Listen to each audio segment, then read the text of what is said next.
the way that this government intends to change the shape of this nation. Thank you, Deputy Speaker. Member for Barker. Deputy Speaker, so much to say, so little time, but I'll begin by calling this what it is, one hell of a scare campaign. In fact, Mr Deputy Speaker, I'd love to say I wasn't a punter, but I am, and I'd be prepared to lay odds that the Labor Party have focus grouped the words Americanisation, debt sentence and $100,000 degrees. It'd be nice to come into this place, quite frankly, and have a mature debate about an important structural reform that we need in this country. That's not what we got. In the lead-up to question time, during the time for 90-second statements, we had the member from Perth coming in talking about a constituent who already, as a result of the, quote, changes, has spoken to a constituent who was changing the way she was going about her tertiary degree. Now, these are changes, Mr Deputy Speaker, that are coming into effect if we legislate them in 2016. Now, because this is all about a scare campaign, then it's been reframed by the Labor Party. It's no longer about increasing competition in the tertiary sector. It's not about telling the Australian people that they won't need to pay for their degrees up front and that they'll be only asked to repay the cost of their degree once they're earning over $50,000. It's not a debate about the fact that currently 60% of the Australian population subsidise the 40% to get a tertiary degree to the tune of 60%, and that this legislation will recalibrate that to a split of 50%, but rather, and disingenuously, a debate about effectively free education, a debate that was put to bed in the 70s, with respect, Mr Deputy Speaker. I thought I might just reflect on a once proud leader of the Labor Party, Paul Keating. There's no such thing, of course, as free education. Someone has to pay. In systems with no charges, those somebodies are all taxpayers.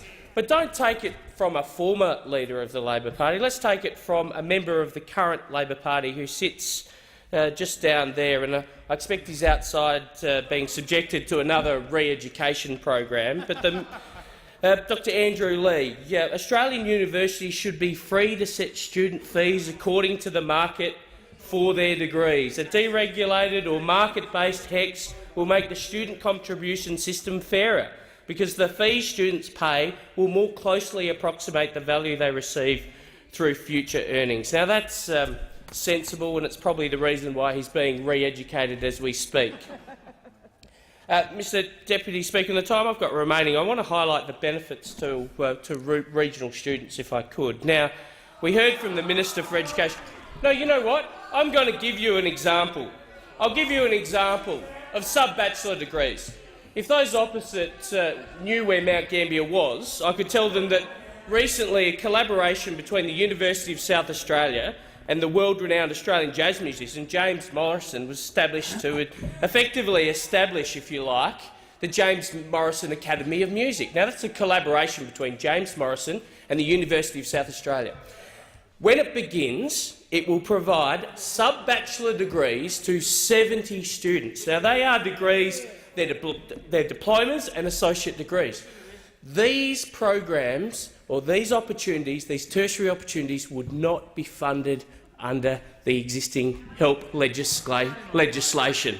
So under the current legislation that you support, people who want to get, well, those opposite support, who want to get a diploma in music or an associate degree in music from Mount Gambier's Jazz Centre of Excellence at James Morrison Academy, would have to, wait for it, stump the money up front.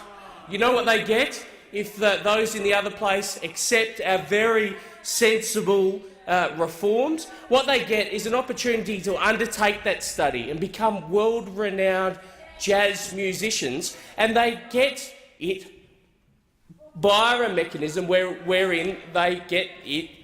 They don't have to pay any money up front, not a cent. Under those opposite, they would have to pay up front every single cent.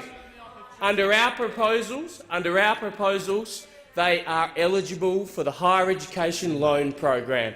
I would love the member for Kingston to come to Mount Gambier with me next year, and we'll talk to those students and we'll tell them You'll be honest with them. The member for Kingston will be honest with them, I'm sure, and she'll say, I wanted you to pay up front, but that bloke over there, the member for Barker,